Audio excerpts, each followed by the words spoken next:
Now, as I was saying, these sharings are, I have said many times, these sharings are informal, and they are not necessarily very well prepared and not necessarily systematic. And this morning, suddenly I felt that in spite of my initial decision not to have sharing this morning, but I thought I'd like to share something with you.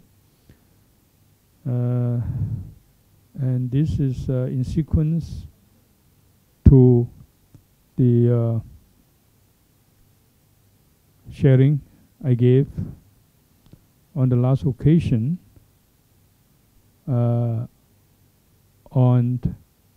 the Buddha-Dharma and inspiration, how important inspiration is.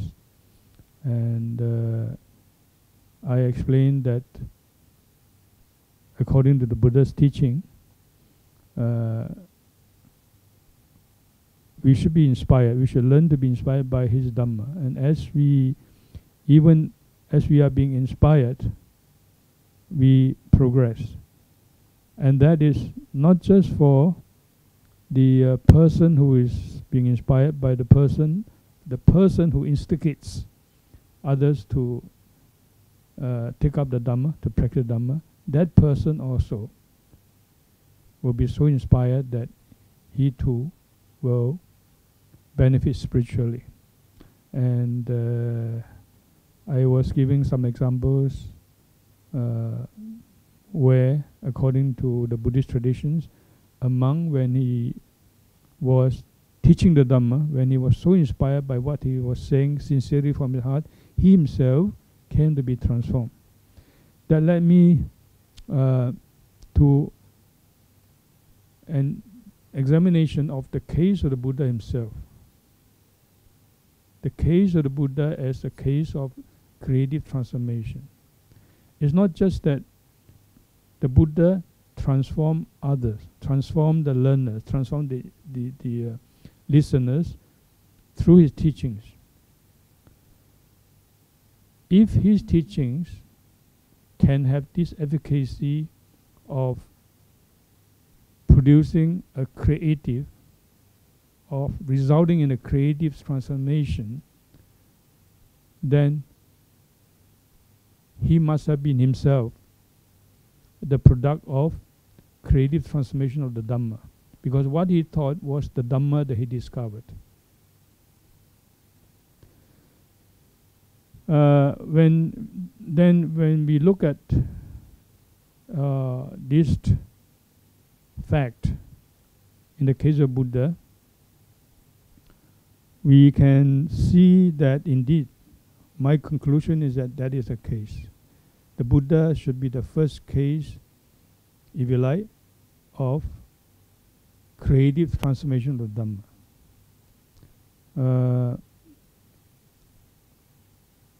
I'm going to talk about it in a few minutes, and concerning the actual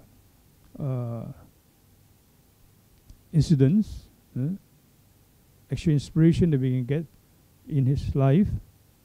But before that, let me begin by introducing you to some very pertinent remarks, very thoughtful remarks by the well-known thinker and highly respected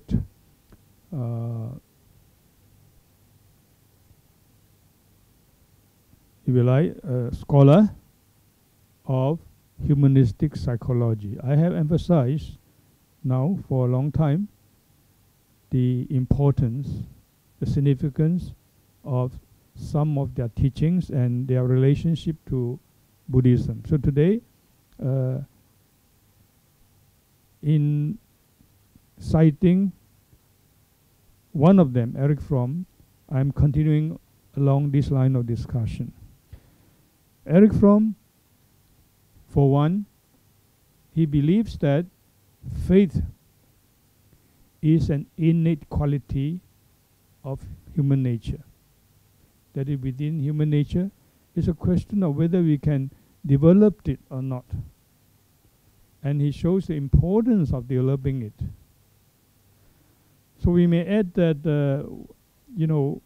whether one can develop one's innate faith in the manner that he has described, which I believe to be quite in line with the Buddhist teaching, will also depend on the system of thought to which we are committed. In this case, we are referring to religions. Whether we are committed to a religion that encourages the development of innate positive qualities. Now, from himself is a good example of faith. He has faith that we all have innate good qualities. In a way, we can look at this faith of his, as a starting point of his whole psychology, humanistic psychology. And his analysis of human nature is based on this belief, this faith. But he makes a distinction.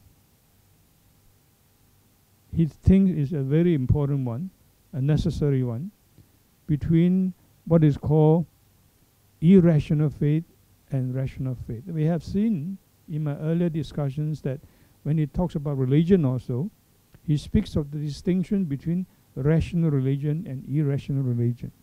When he talks about ritual, he makes a distinction between rational ritual and irrational rituals. In that way, I feel that he is closer to the teachings of the Buddha or the Buddhist tradition, perhaps, than many other humanistic psychologists. So, to begin with, let me cite some very insightful remarks of Erich Fromm on the notion of faith. From several books.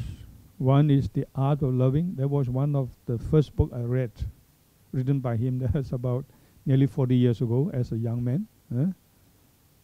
More than 40 years ago now, because now I'm 70 years old. In my 20s, I read those books, and I used to collect them, but of course, most of them are not with me anymore, and I have to either borrow them again or buy them again when I need them.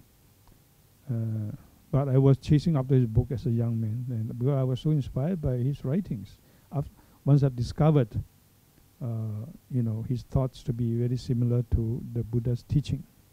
Okay, one of the books is called The Art of Loving, and this is what he has to say on faith. I'll read out first.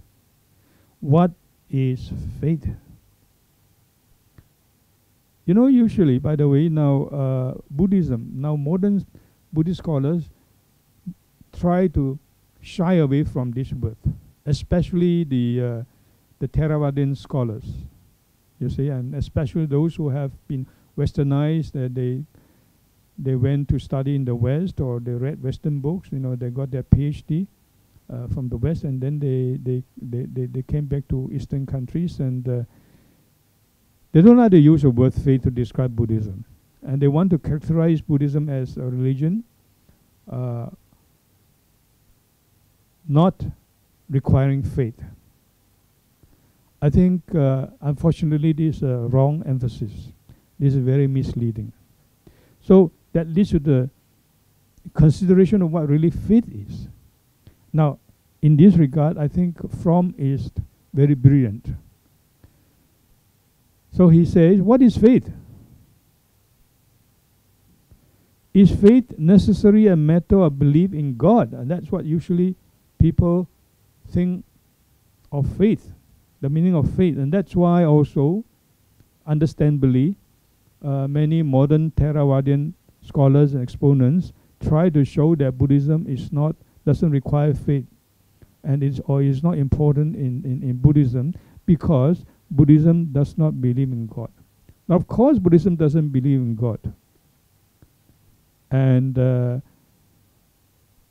the belief in God for the Buddha, for Buddhism, is an irrational, blind belief. But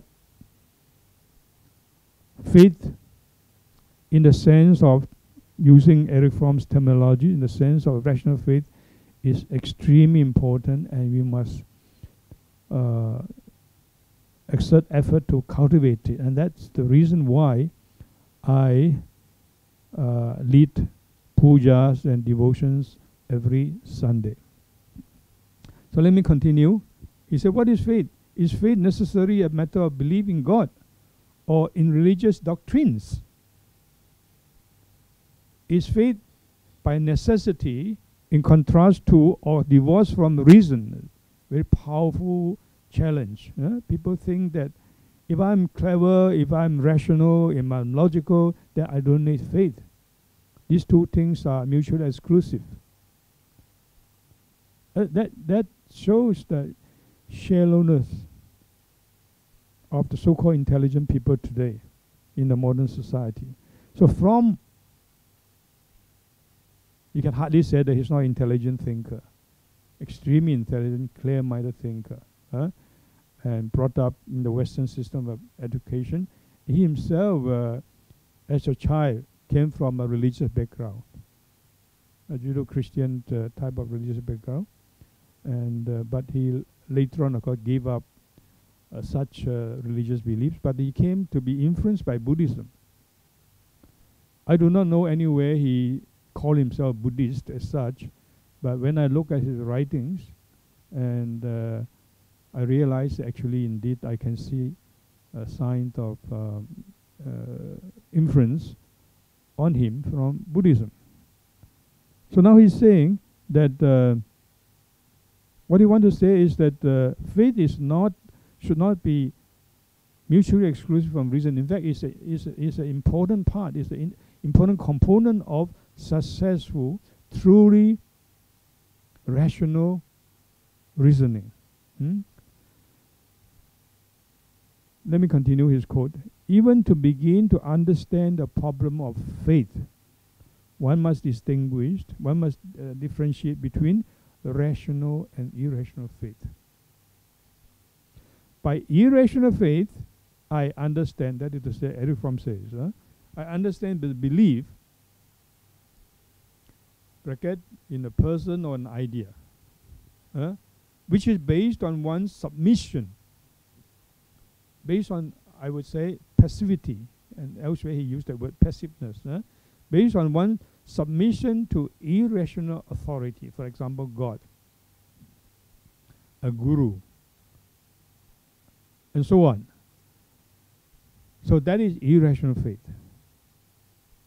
In contrast, what is rational faith? Rational faith is a conviction which is rooted in one's own experience of thoughts or feelings. By the way, Buddhism speaks of, Theravada Buddhism speaks of Mulika Saddha, and that I think is a good parallel to what he's talking about as rational faith, that is based on one's thoughts and feeling. It has a basis. It has a rational basis. That's the meaning of the word mulika. Mula is the foundation, is the basis. So mulika saddha is what is emphasized in early Buddhism. I'm going to show you that in fact early Buddhism emphasizes a lot on faith, contrary, quite despite of the exposition you hear from the modern Theravada scholars and speakers that Buddhism is not a religion of faith. Actually, it emphasizes very much, and that itself can form a theme for a whole book, if you like. Today we don't have time to go into all of this, but we want to emphasize some aspects of it.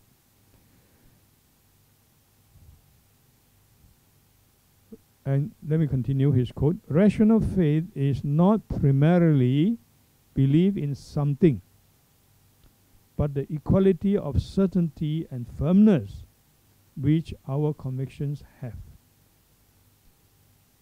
Faith is a character trait. It's not faith in a particular thing, particular content, particular person. but is a character trait pervading the whole personality rather than a specific belief, that is to say with a specific content. So we have seen earlier that what he says is that actually the specific content is of secondary importance. Not to say that they do not have importance at all, but the important point is that it should be understood and should be brought out as a pervading character trait. And from the point of view of humanistic psychologists like Fromm, and as well as from the point of view of Buddhism, including Theravada Buddhism, it is a necessity for human development.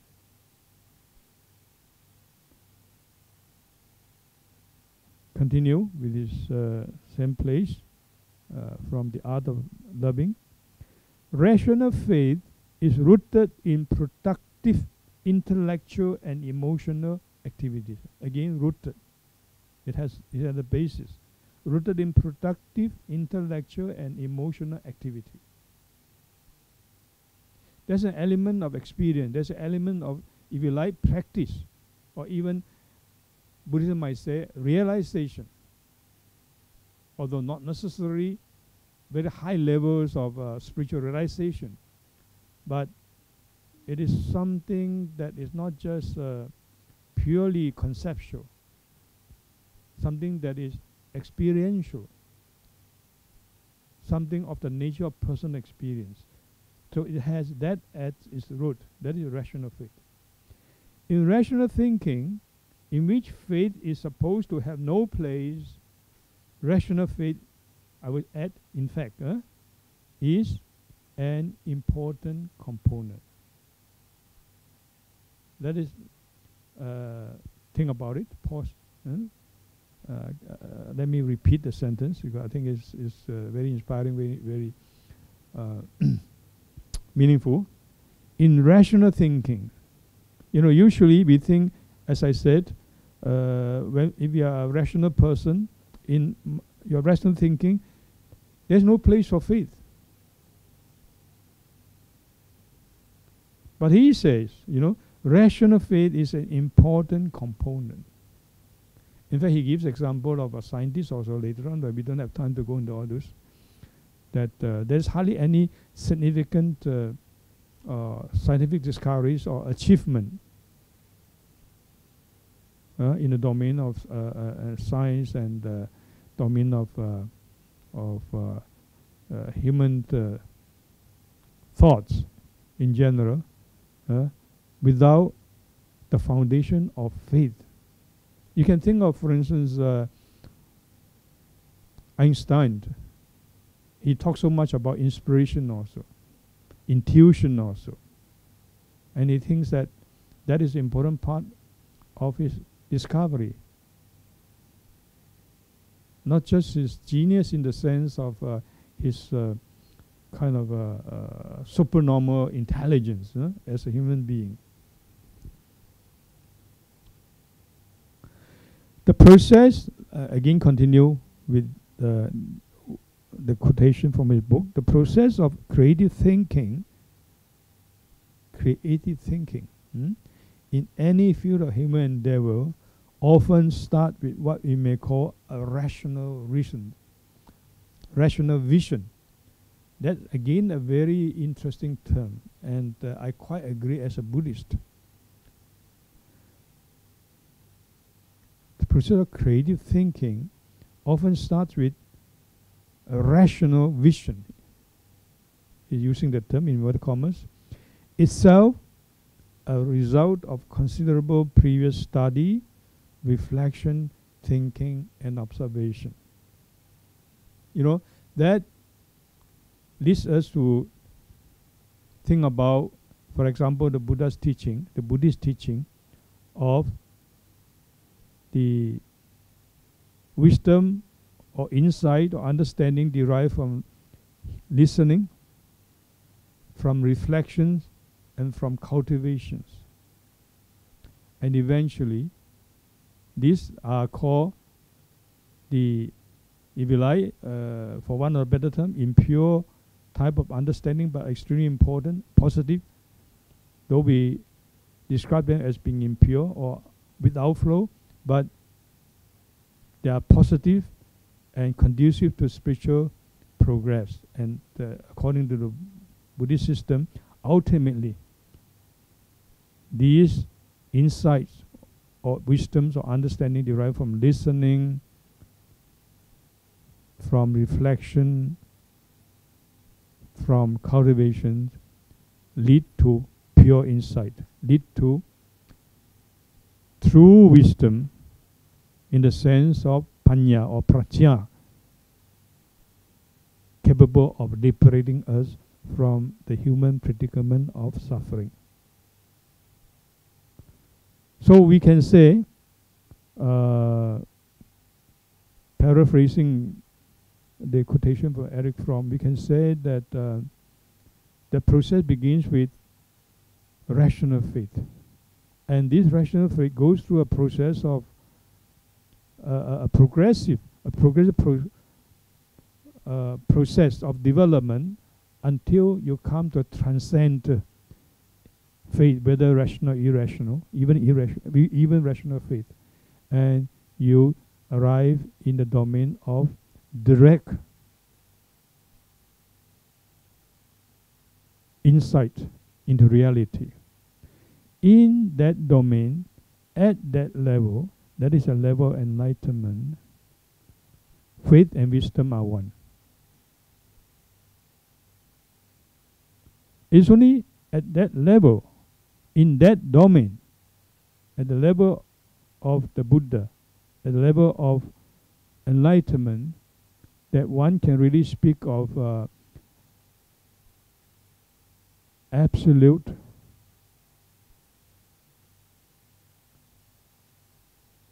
wisdom and absolute faith.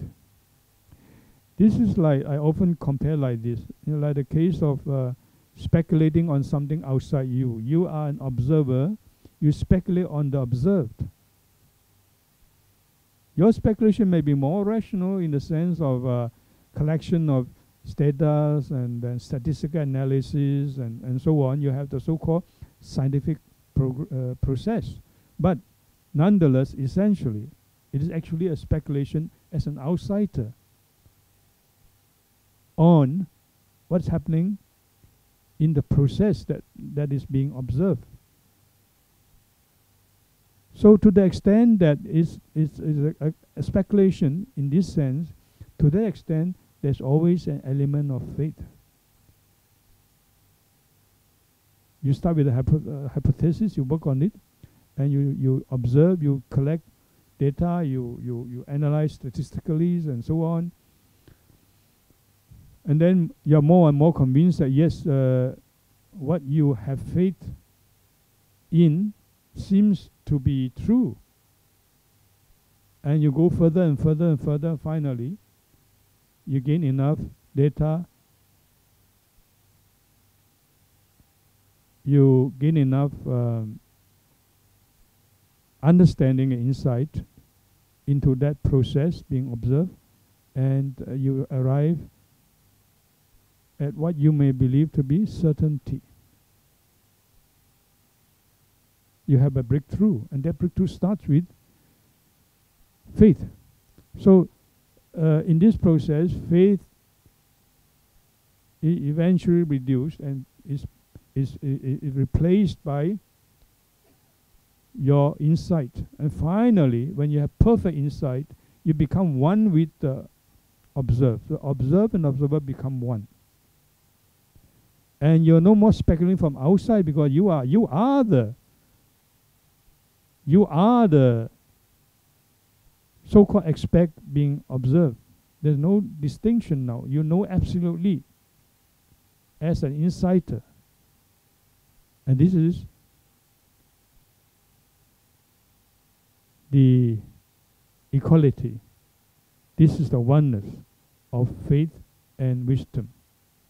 Then you can speak of absolute faith in what was earlier a hypothesis based on rational faith. Now you have absolute faith. Your faith is absolute.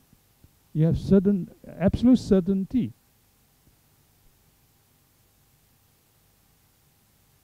For science to come to that level, of course, we cannot be sure whether, according to the scientific models that we know today, whether it is it's a possibility or not.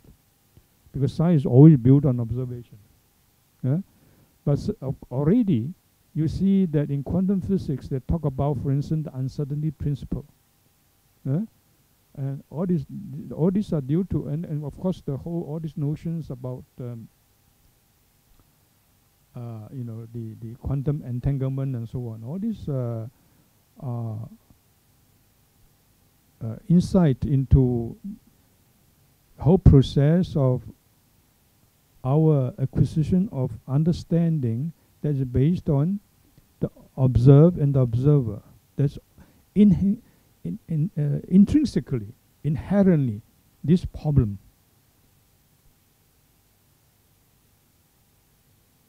And in that sense, to that extent, there is an element of faith in science.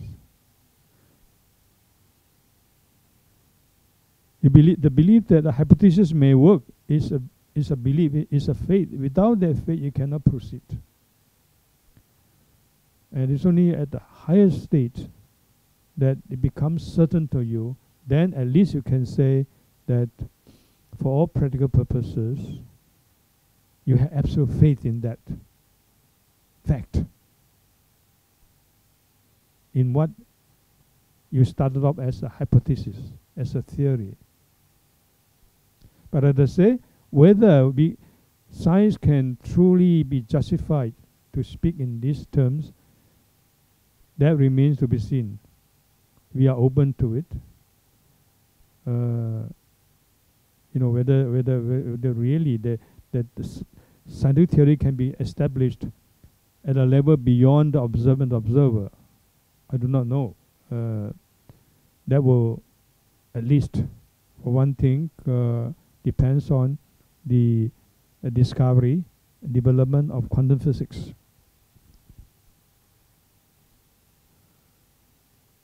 So I just want to here, in this context, point out the Buddhist teaching of these different levels of insight. I think you understand what I'm referring to, the so-called Chintamaya Prajna, the Sutramaya Prajna, Chintamaya Prajna, and the Bhavanamaya Prajna, the Man Si Sao Wai. Okay, so now you have this basis. You can say that these are stages of rational faith. The process of your progress in wisdom is the progress of the cultivation of faith. So when you look at it that way, I think what Eric is saying makes good sense, if I have understood him correctly. So to say that rational faith itself is a result of considerable previous study, reflection, thinking, and observations. This is the rational aspect of it, and that rational faith as a human character trait for him is of utmost importance. Is to be encouraged, is to be developed. Let me go on to quote a few more remarks of his from other books. Another book called Man for Himself is a very, very inspiring book, highly readable, and is I think subtitled as an inquiry into the psychology of ethics. This is what he has to say on faith here. Faith is a basic attitude of a person. It's not faith in something, it's a basic attitude of a person. A character trait which pervades all his experiences, which enables him to face reality without illusions, and yet to live by his faith. It is, I abbreviate it, an inner attitude, the specific object of which is of secondary importance. As I said, not to say content of faith is not important. That pertains to the domain of rational analysis, rational basis. But essentially, faith is an inner attitude. It's a person's character trait that pervades in all his experiences. In fact, you know, if we cannot develop that inner trait of faith in this sense, we can hardly expect any positive, successful human relationship. A human relationship is a dynamic development. There are a lot of understandings, a lot of problems in human relationship without faith in this sense. If you have faith in your parents, or in your teacher, or in your friends, in your close friends, then irrespective of what happens, you know this person is actually very kind to me. He is trying to help me. He may have his peculiarity in his or her personality, but he is basically a good person. He is basically very compassionate to me. He's thinking of me. He's trying to help me, even in ways that I may not be able to accept. So if a child or if a student can have that kind of faith, then we can expect a successful, a fruitful, a spiritually beneficial relationship. Again, you can think of the example of Milarepa that I'm fond of quoting. He has faith in his guru. He didn't even understand fully why the guru is like that. Why even he lived, if he has such a high level of spiritual insight and attainment, why he lived as a layman, why he has a wife, for instance. And why he seemed to be so cruel, so harsh. But that faith as a human trait that is capable of being developed in Milarepa enables him to succeed in his relationship with the guru, and finally understood the guru. And finally, he attained breakthrough as a spiritual practitioner.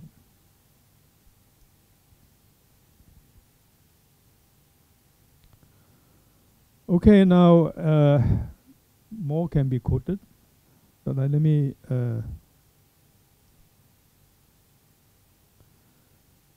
just one more from a different book called The Revolution of Hope by Eric Fromm. He says, there is an important distinction, again he talked about the distinction between rational and irrational faith. It's wonderful that he makes such a distinction, you know, in terms of religion and ritual and so on. He doesn't straight out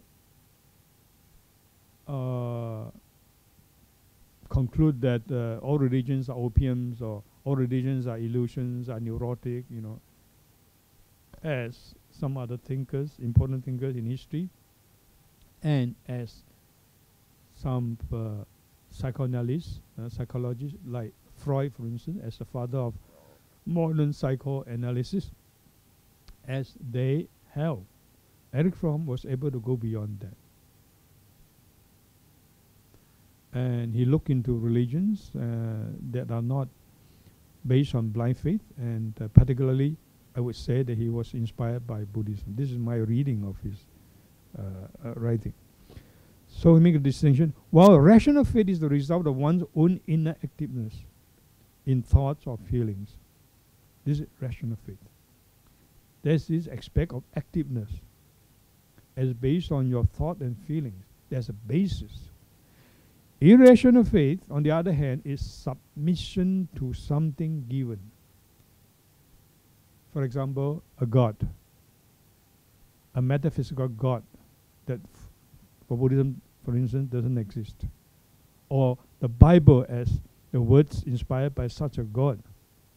So these are examples of, I'm not trying to criticize Christianity in this context, but just to make a contrast. Irrational faith is submission to something given, which one accepts as true, regardless of whether it is or is not true, whether it is or it is not.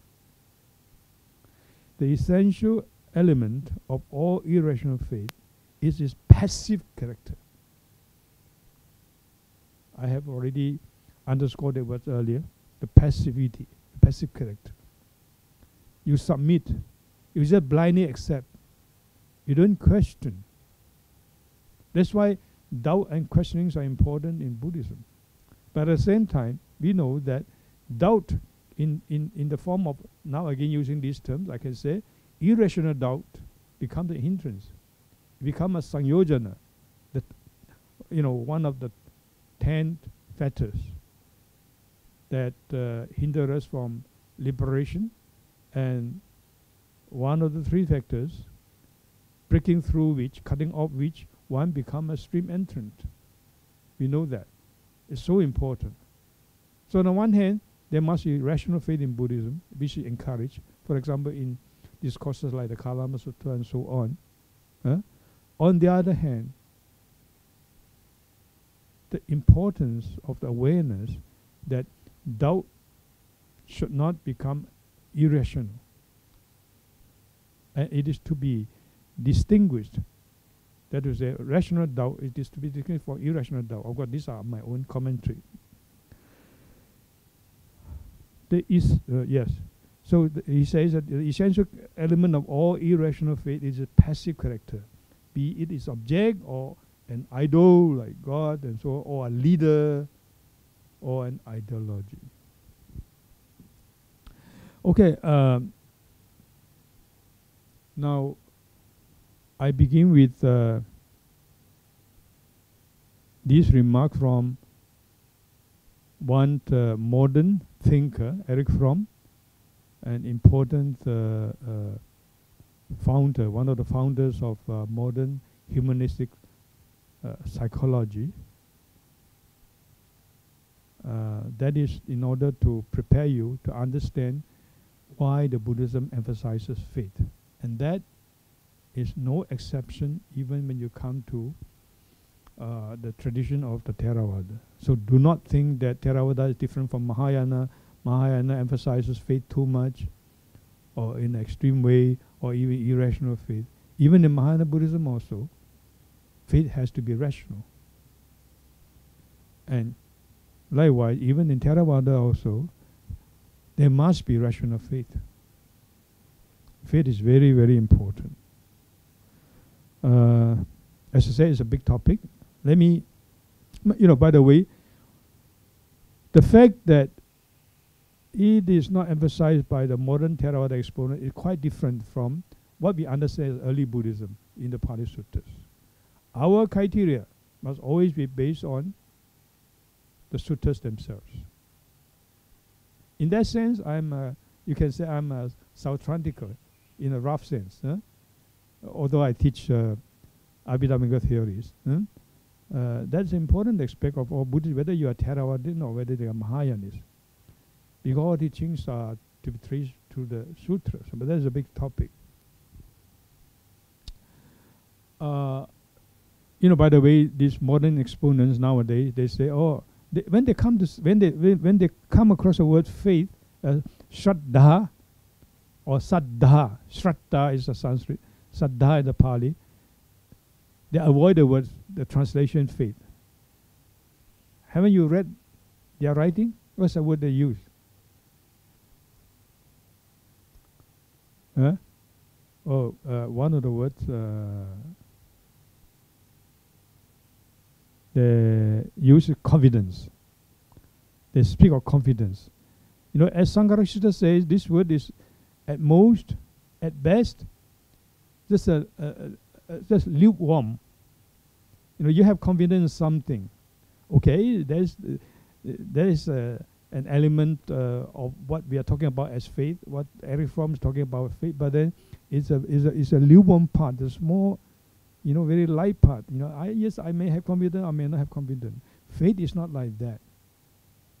It's active participation within you. with active response from within you. Not just a mere confidence in something. And sometimes slightly better they use the word conviction. You know, there are several terms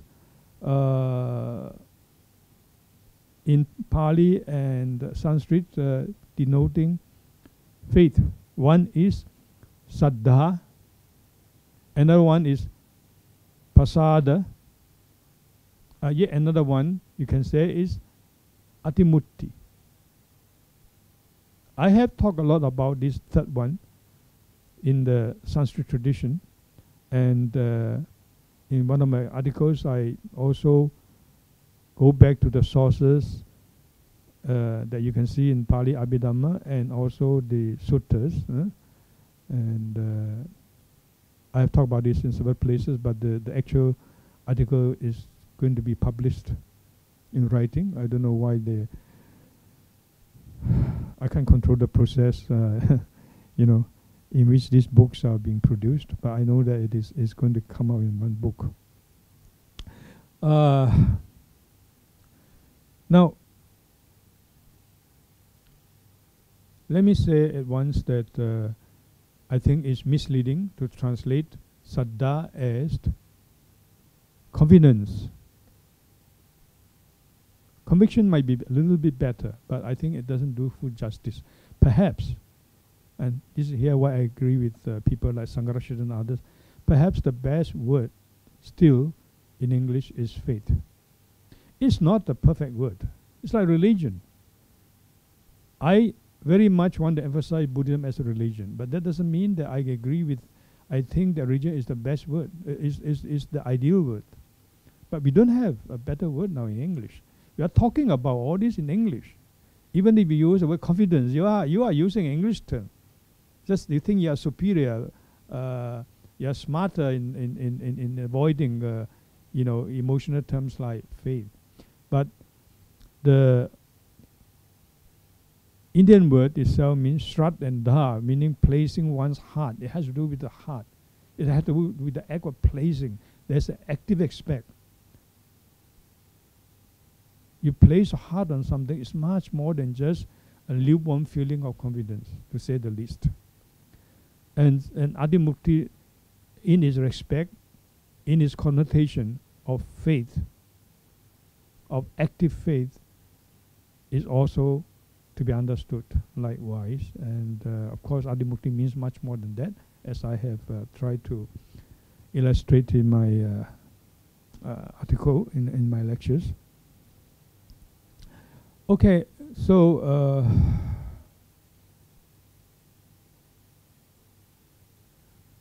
let me now highlight the importance of faith in the very words of the Buddha himself.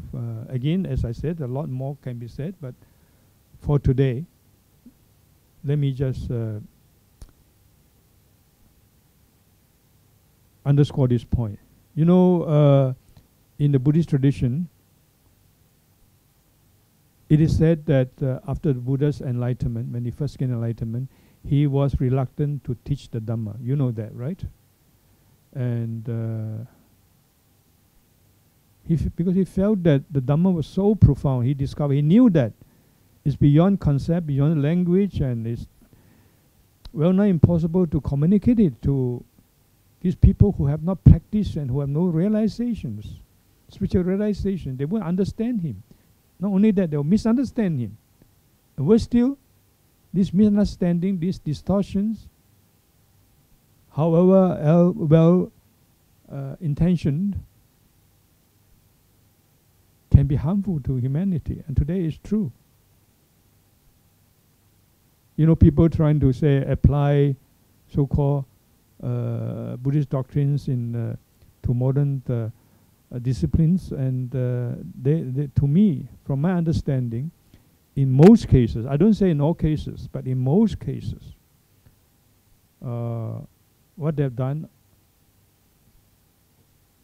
are not services to Buddhism, but disservice. They distorted Buddhism. They have simplified Buddhism. They have put rigidly, forcibly, the Buddha's profound Dhamma into the boxes, in the categories of modern thoughts, so-called modern disciplines. I have said that I think I do not oppose interdisciplinary study. I think it's good, but it must be done properly. It must be done on the basis of proper understanding of the Dhamma. And that understanding must be not just merely intellectual, but it must be at least in part based on a tradition of realization and practice.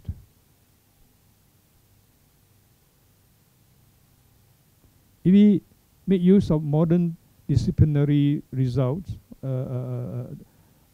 insight from other disciplines, that would say outside the so-called Buddhist studies, to understand Buddhism, that's one thing. And conversely, to understand Buddhism, to understand modern the insight, the knowledges derived in all these disciplines from the perspective of the Buddha's teaching, that's quite another. And these two must be clearly distinguished. We cannot fit the Dhamma into their theories. We can use their theory to better understand Buddhism. That's good. That's to be encouraged. To me, that constitutes the essential criteria, valid criteria of the so-called application of Buddhist doctrines in modern disciplines. Now, okay, coming back to that story, the Buddha hesitated. And then, so he was disinclined to teach the Dhamma. And then it is said that Brahma Sahampati, the chief of the Brahma gods, then requested him, not only once but 3 times, Lord, please, out of compassion, teach the world. There will be at least a few who can understand you, who are prepared to understand you. Well, in a way, it's like that. Even for us ordinary people, we are not enlightened. I'm not enlightened. I don't have that much of profound insight. But whatever I've understood about Buddhism, sometimes I felt that I don't know whether I want to give too many talks like this, because I don't know how many people appreciate me. If I'm an eloquent speaker, if I have a good sense of humor, I am a good a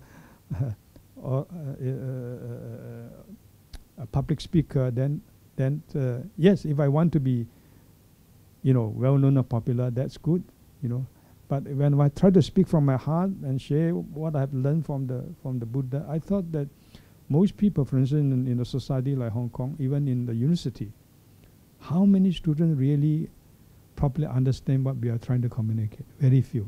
I'm talking about, of course, only the case of Buddhist studies. I cannot comment on in other departments. In my more than 10 years in Hong Kong U, I have said that most students that I have taught, I have come across in the classrooms, they really didn't understand very much. They imagine, they project a lot onto what we were trying to say, especially teaching a subject like Abhidharma, Yogacaras, Some of them, they come, they take it, and because they like something onto which they project, they can relate to certain parts. And others came because it was a compulsory subject they had to pass. They had to pass well. But it's those, I observe the lecturers, the teachers, the speakers, who can present something that suit the taste of these listeners, that can be very simply understood by them. These lecturers, these teachers who are popular and who are respected. Of course, I'm not saying that we should be jealous of other teachers' success, but this is to just to make the point that this is unfortunately the case. People try to understand Dhamma, they don't do their best. They just want simply what they can understand. Of course, you can't help that. They can't help that either. Of course, this is how they value you, or how they evaluate you, as a scholar, or as a teacher, or as a Buddhist teacher, as a religious teacher. Anyway, so the Buddha had his hesitations. Why should I try to teach? I know that my Dhamma, the Dhamma that I have discovered, is so profound that they won't understand me. And if I teach, I would have problems. I would have trouble, actually. I don't need that trouble. So it was said that only at the third request of this Brahma Sambhati, he surveyed the world and he saw indeed that there were some who at least were perhaps capable of some understanding, and whose as it were, their eyes were very thinly covered by dust only. They could perhaps can see. So he decided that he would teach, and in fact he spent his whole life teaching until his very last breath. We know the whole story if you read the Mahaparinibbana Sutta. So there was the initial hesitance to teach. Now, of course, you can question whether the episode is historical or not, but that actually, for one thing, depends on how you understand legends and history, even including the so-called mythological descriptions. Once again, here faith comes in. If you think that you're so smart and clever, you immediately reject this material and say, oh, this is a mythological, legendary. They are not facts. So to the extent they're not facts, I don't have to care. These are just stories. But for one thing, very often, these legendary accounts contain a core of truth. It's based on a core of truth. And for another thing, there is a reason for a certain legends, even if they are totally not historical. Right? There are reasons for it to be transmitted. For instance, we can look at least some of the profound so-called legendary episodes as the crystallization of the collective unconscious of all the practicing Buddhists since the Buddha's time. In their collective unconscious, this is how they understand things. This is how they gain the insight. This is the type of vision they have, out of which develop these so-called legendary episodes. So therefore these legendary episodes have symbolic meanings and can be very profound meaning, implications for our life, for our practice as Buddhist.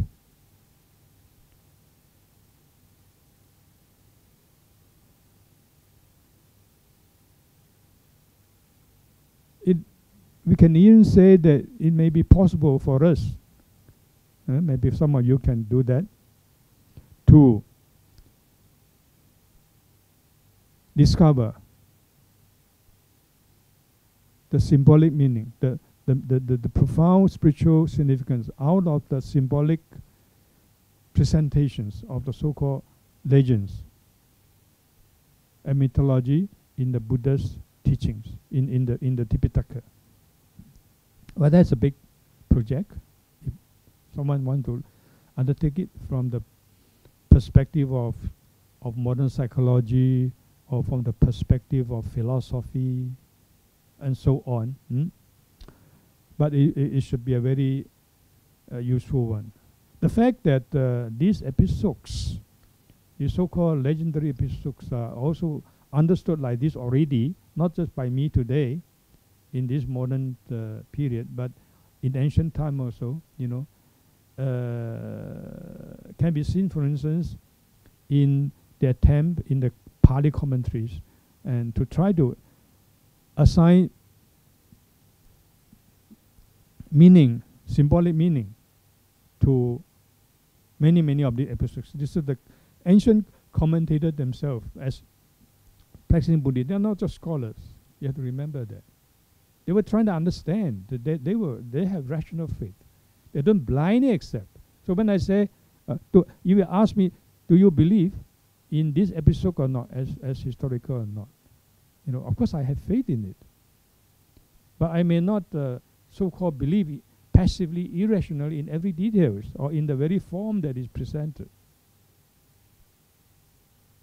So for me, for instance, the episode I've just quoted can be appreciated, should be appreciated at least. There are other perspectives, at least as the working of the enlightened mind. That when one is enlightened like the Buddha, there is profound wisdom. In this wisdom, he realizes that it's so profound that it's pointless to try to communicate it through concepts and languages of the day.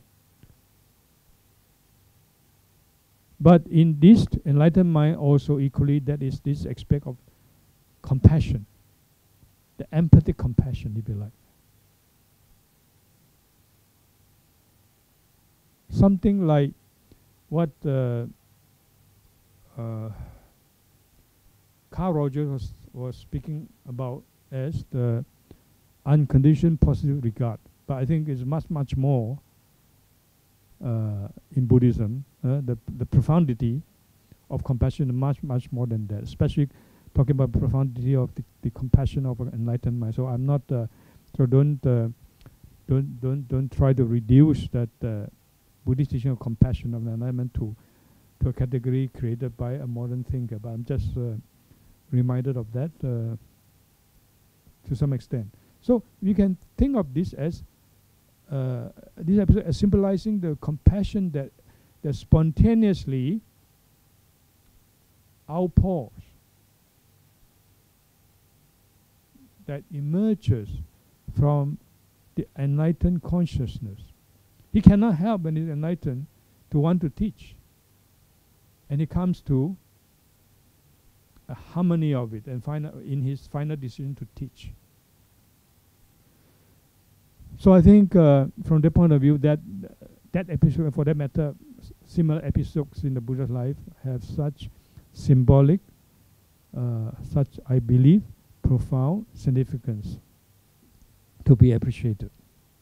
So what does the Buddha say? Let me just cite him on this occasion. Now this is, look, at the outset of his teaching.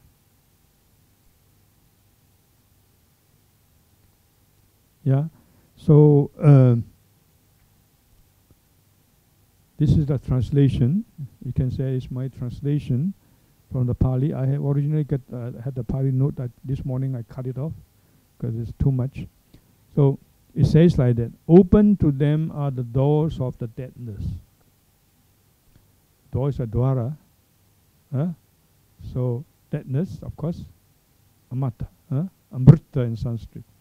That is nirvana. Open to them now, because he had discovered, the Buddha had discovered it. Open to them, to being in the world, are the doors of the deadness. Let those with eyes release faith.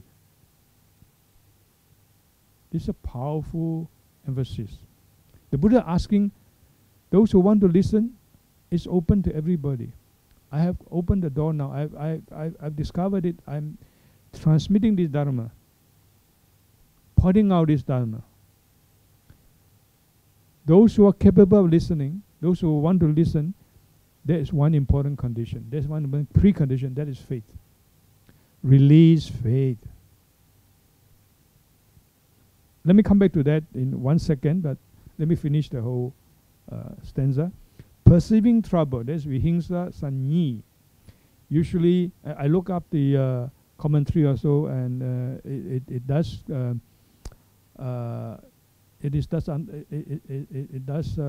for the commentators at least convey the sense that the Buddha didn't want trouble in trying to say something, speaking something to people who don't understand you.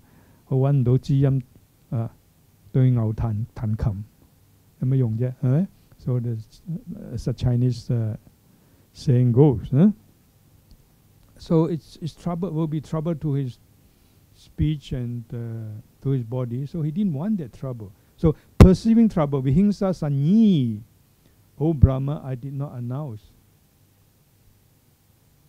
to humans the upright and excellent Dhamma.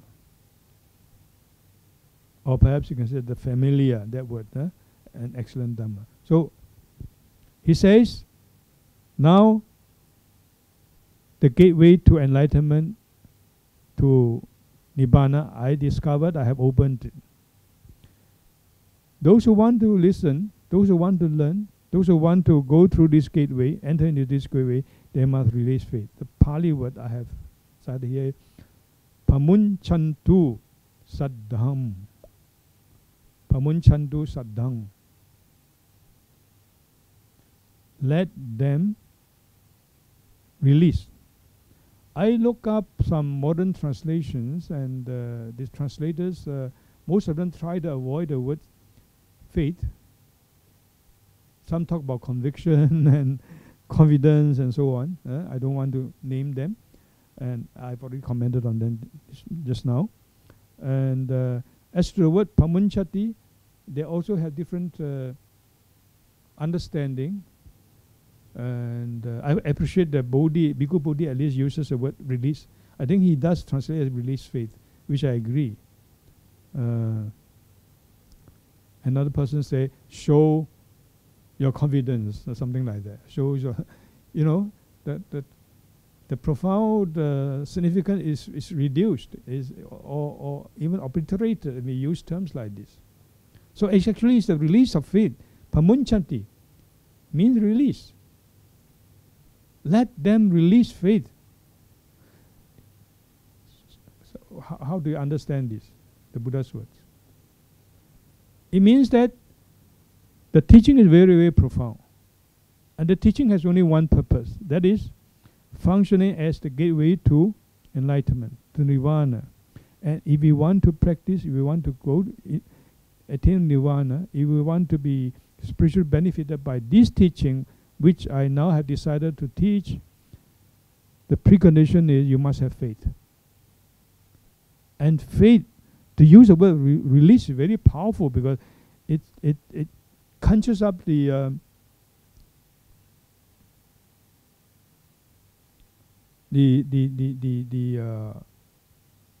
understanding of faith as an energy within you. You have it. How can you release without something that you have? You have it.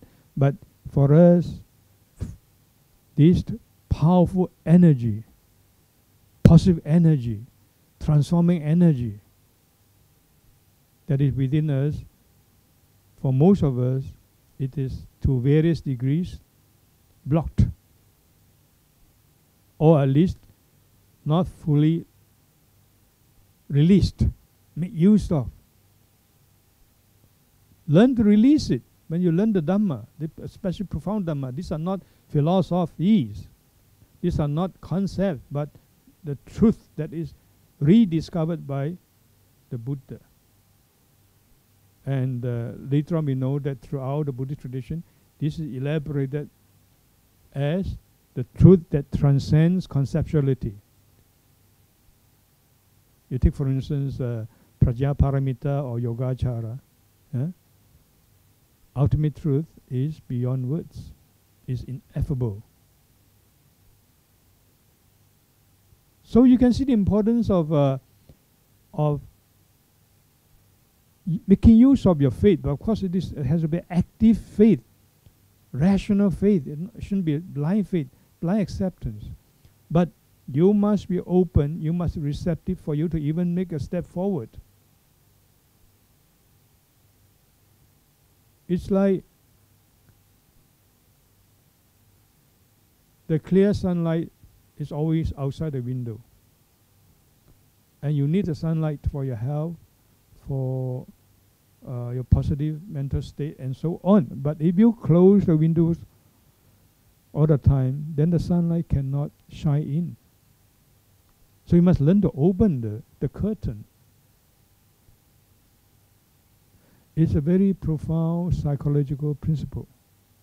That is, to understand something pertaining to, if you like, higher levels of human consciousness,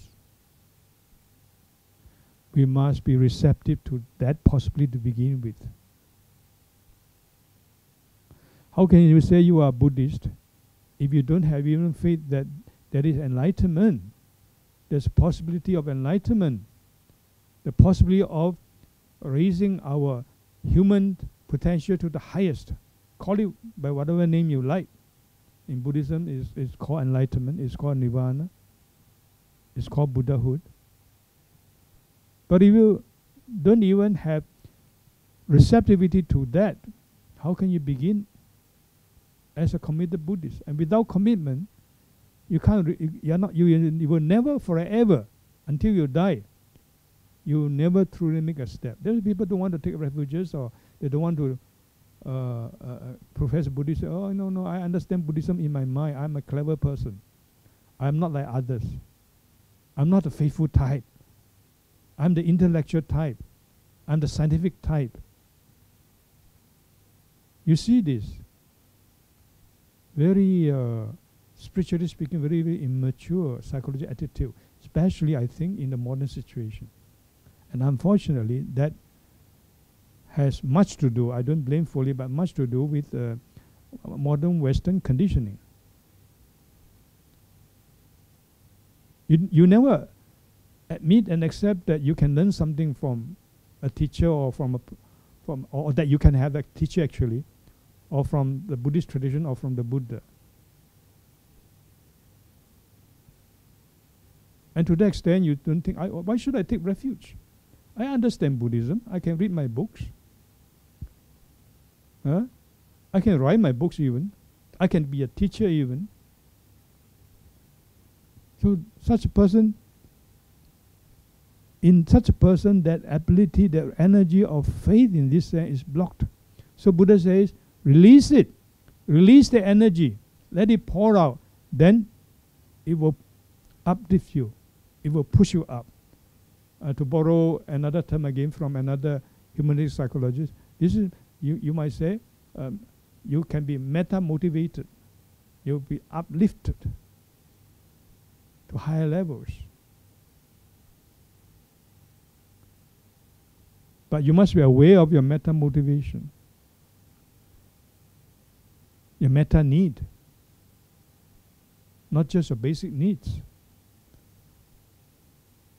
not just your rational, intelligent, conceptual satisfaction. For you to be a truly religious practitioner. Often we use a term, spiritual transformation, spiritual practice, spiritual ideal. That is, again, because of one or better term. There are no better term in English. Chinese people now coin the term basing on the English. One word is Ling Xing. I'm not sure whether it truly conveys the idea, but then you don't have another better term even in Chinese now, in modern Chinese.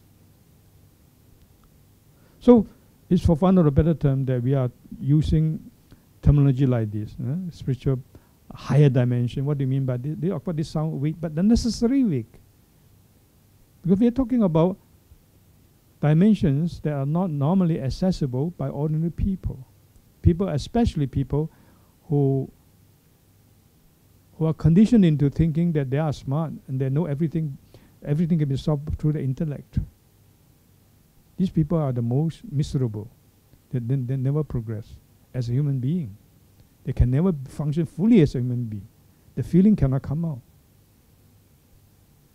Anyway, so what I want to say is that in this episode, Whether the episode, as I say, is a symbolic one or not, it doesn't matter, but at least there is this, what we can perceive as a symbolic spiritual significance. That in the enlightened consciousness, there is this spontaneous outpour of compassion.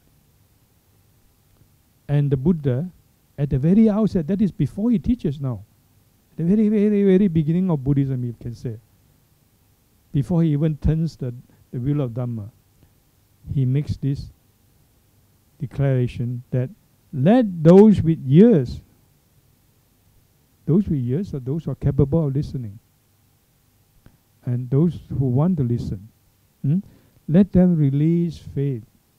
Pamunchantu saddhang. To me, it's so powerful. And this is going to characterize the whole of his teaching then. Since this is at the very outset, this is an emphasis at the very outset of his career as a teacher. People don't notice it. They don't want to talk much about it, because they are shy away from the word saddha anyway to begin with. But I can't deny that. This is in Pali. This is also in the Chinese argument text.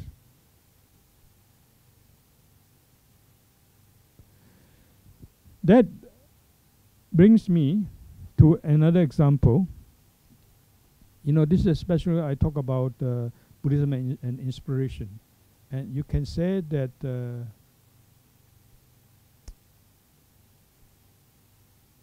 inspiration works on faith in this sense. Not blind faith, but an active receptivity to something higher, even though they pertain to the domain of the unknown.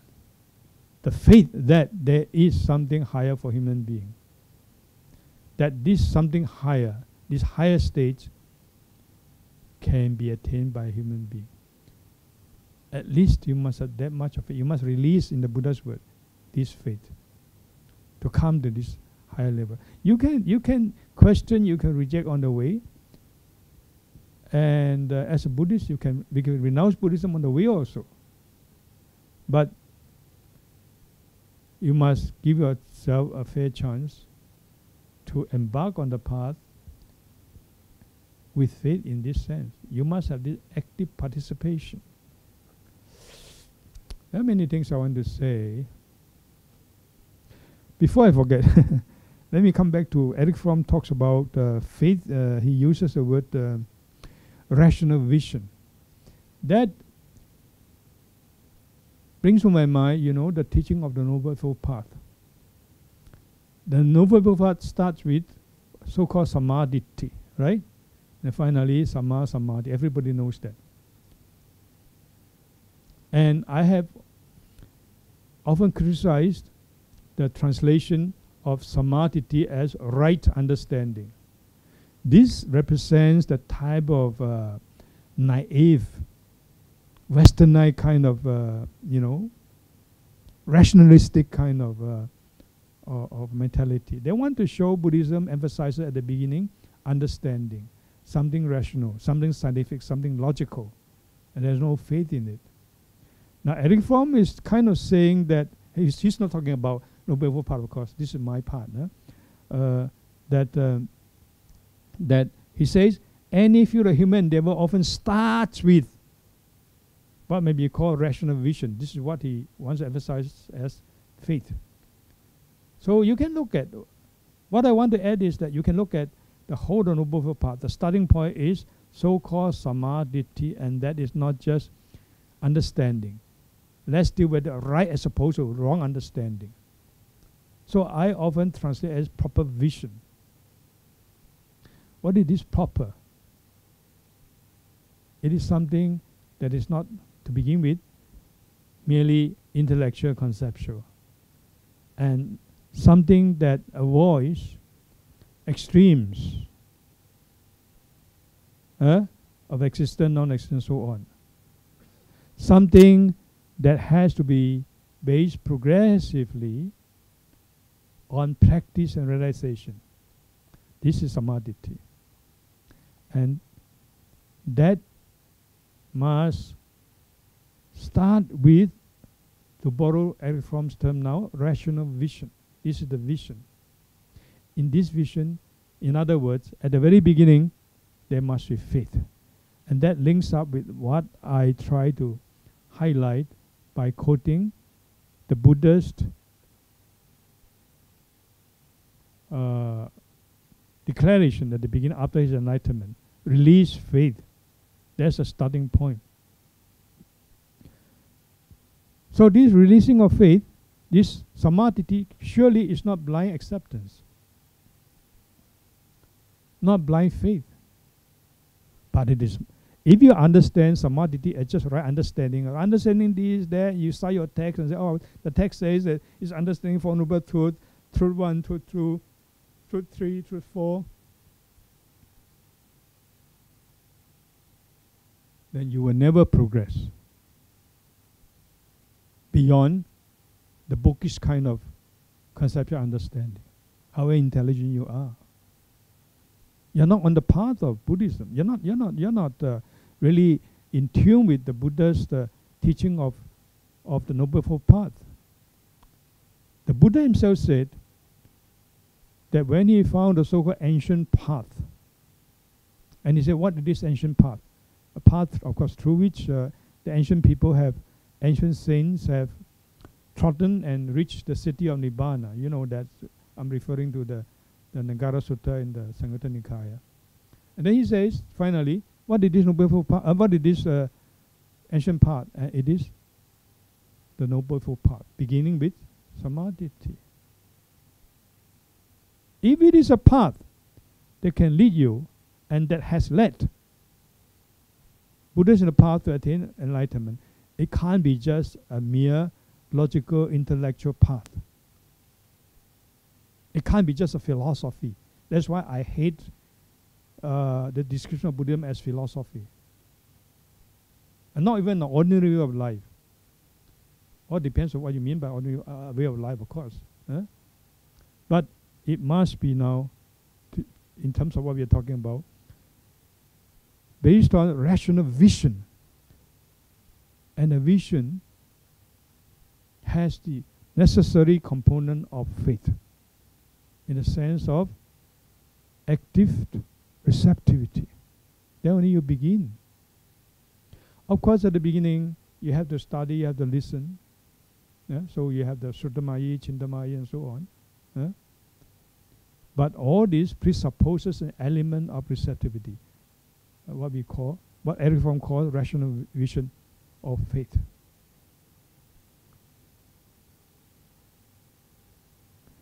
And as you go around the Noble Four Path, it's a spiral. You go back again, another round, again, another round. You cannot finish at one round, but each time you spiral up to a higher level. This is what I mean by a spiral. You're not reactively trapped in a cycle. Action, reaction, action, reaction, and the reactivity is conditioned by intellectual conceptual thinking and by negativity such as refusal to have faith in this sense, to have receptivity to things higher, the higher possibilities, to the whole idea of development of humanity, the whole idea of unfoldment of human potential to the highest.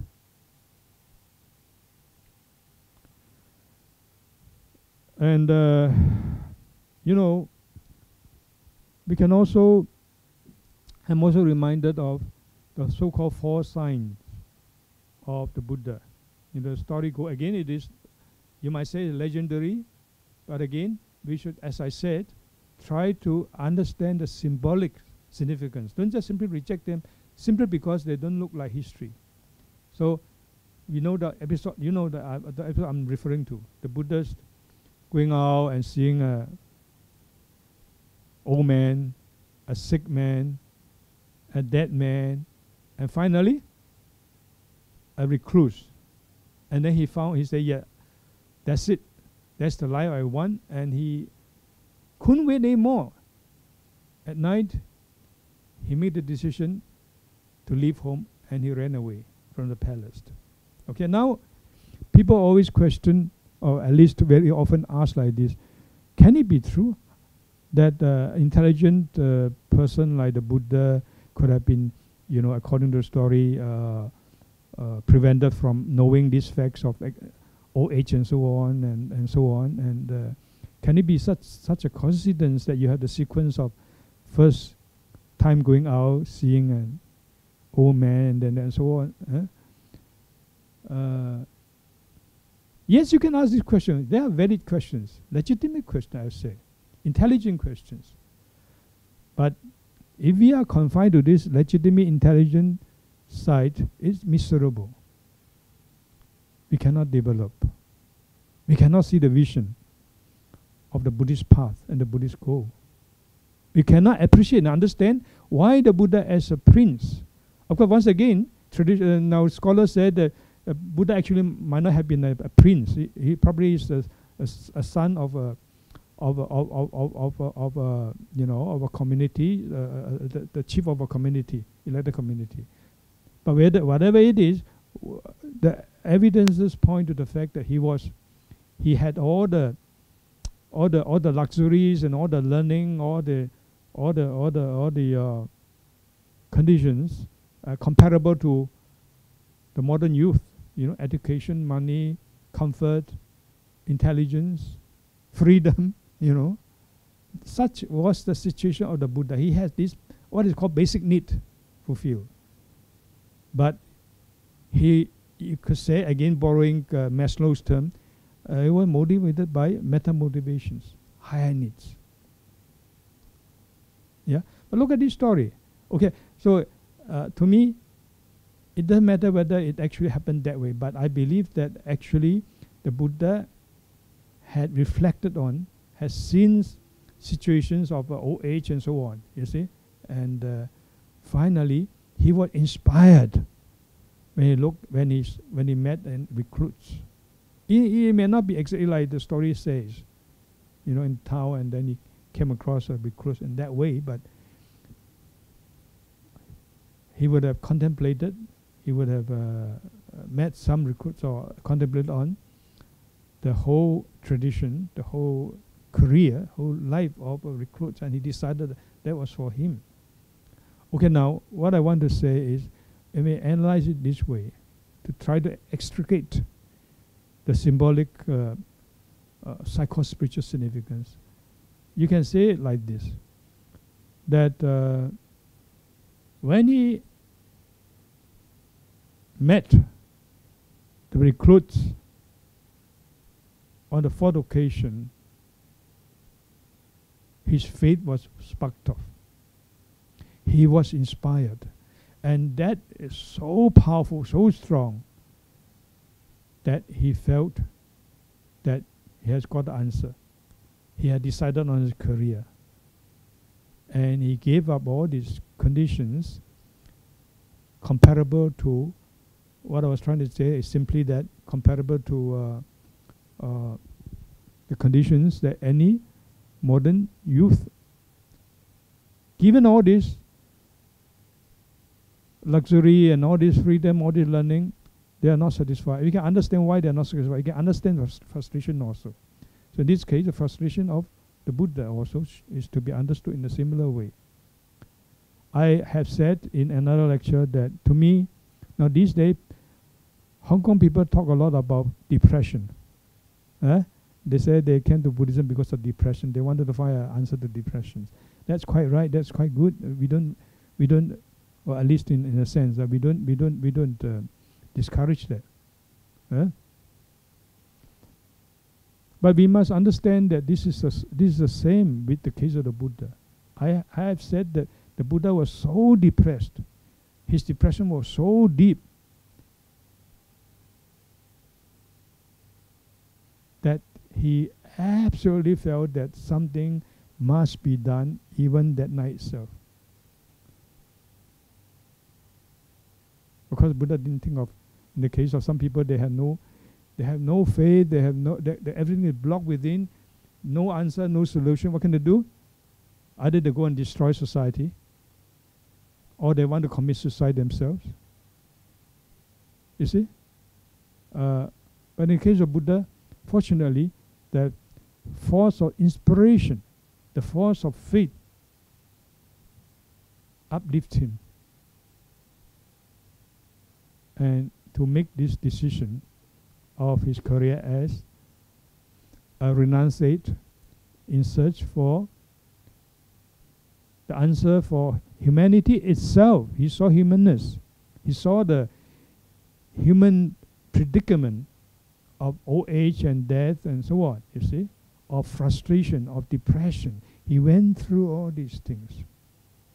So you can say that he's the first meeting of an old man, of a sick man, and of a dead man. All these are necessary. They prepare him for the last stage of being inspired, for the last stage of the powerful release of faith, so powerful that he's uplifted to make the very big decision to be a renunciate and to seek for enlightenment. So big, so powerful that he wouldn't give up even when he had to practice asceticism for 6 years, and even when he was about to die, he continued. That release of energy. That energy is faith in the sense of positive faith, in the sense of rational vision, to use Eric Fromm's terms. And that, here look, itself a result of considerable previous study, reflective thinking and observation, to read his words. So that stage of meeting, in the fourth stage of meeting the recruits, which inspires him, as a result of which his faith release, is not something that suddenly happens. That's why you have the episodes. First one is, he went through thinking and reflection on old age, on death, on sickness. And he probably himself experienced this. Or when he probably saw others, whether it's in the palace or whether it's in the community, people who fell sick and who grow old. And he himself must have fallen sick. All these are his basis of his reflection, thinking, and investigation and observation. There's a basis for it. And to the extent that there are the preceding spaces, to that extent, this whole process is, properly speaking, in Eric Fromm's term, rational faith. And he had rational vision. And it is such rational faith that is capable of transforming him creatively. He was transformed by what? By whom? Not by anybody actually, by the Dhamma. There's maybe another topic I want to continue on that. But what I've said just now, to summarize, is to show you that the episode of the four sides illustrates the notion of rational faith, to use Eric Fromm's term, of, in the sense of rational vision. And that vision necessarily has a component of rational faith. There's receptivity. And that vision is rational because it has a basis. And that basis is the previous, continuous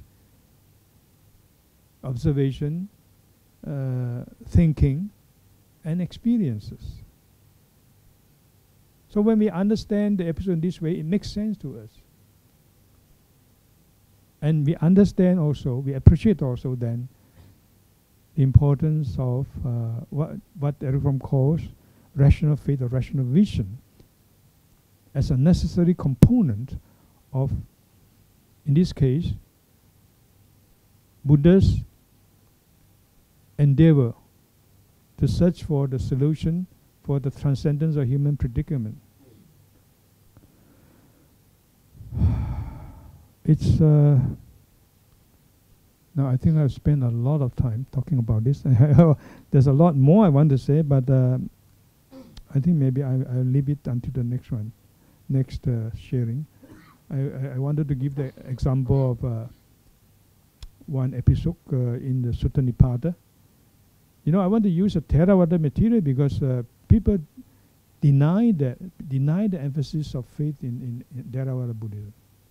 But I find it very, very important. Okay, I think we'll stop here today, and we'll continue next week.